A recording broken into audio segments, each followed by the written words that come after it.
Someone said if someone abandoned you, they were just using you. Do you agree with that? It's a very good thought experiment. We're always looking to develop our higher selves and to develop ourselves into the highest level of adult that we can be. So when we take an idea like, if they left me, they must have been using me, rather than taking that as a fact and then writing a narrative that makes that true, you probably get more personal growth from examining it from many points of view.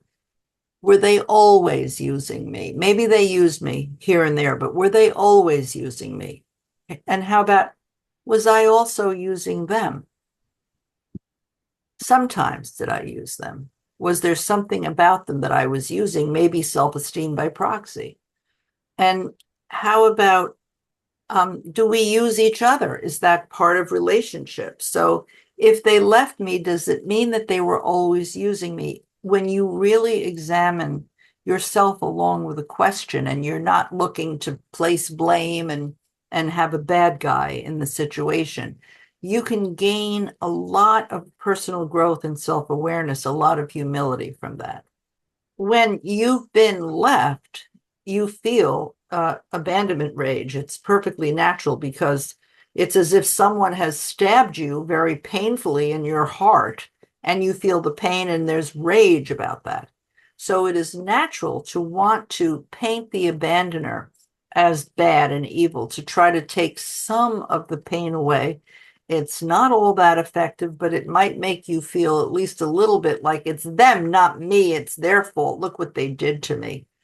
But regardless of how hard we try with all that rage to, take the abandoner down on off the pedestal a little bit, there is still a feeling of I lost them. I wasn't enough to hold their love. It's me, it's not them.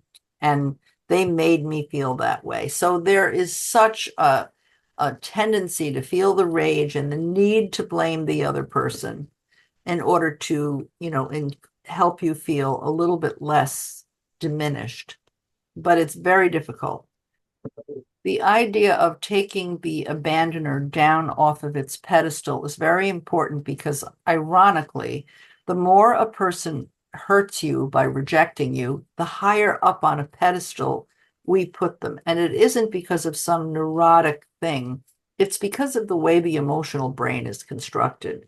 By rejecting you and abandoning you and causing you pain, the amygdala is very impressed. The amygdala is not a wordy organ, it just records sensations. And so that abandoner becomes terribly important, a figure that's very, that triggers a lot of emotions. And we misinterpret that as the abandoner must have been very special to have hurt us so much. So we actually put them up on a higher pedestal when they abandon us, even though we're enraged. So the idea is that our own self-esteem has been decimated, and we have to start from scratch to build it. So some of this blaming the abandoner, calling them narcissist or user, or saying that they've been using you all along, this helps to kind of take them off their pedestal because that is part of the task. Um, but in the end, the part that helps us the most is really developing our higher adult self to really look at things very squarely. And so as you begin to examine the abandoner as just being a faulty person who did something very disappointing, and what information is there in that for me, that will give you the most amount of growth and healing.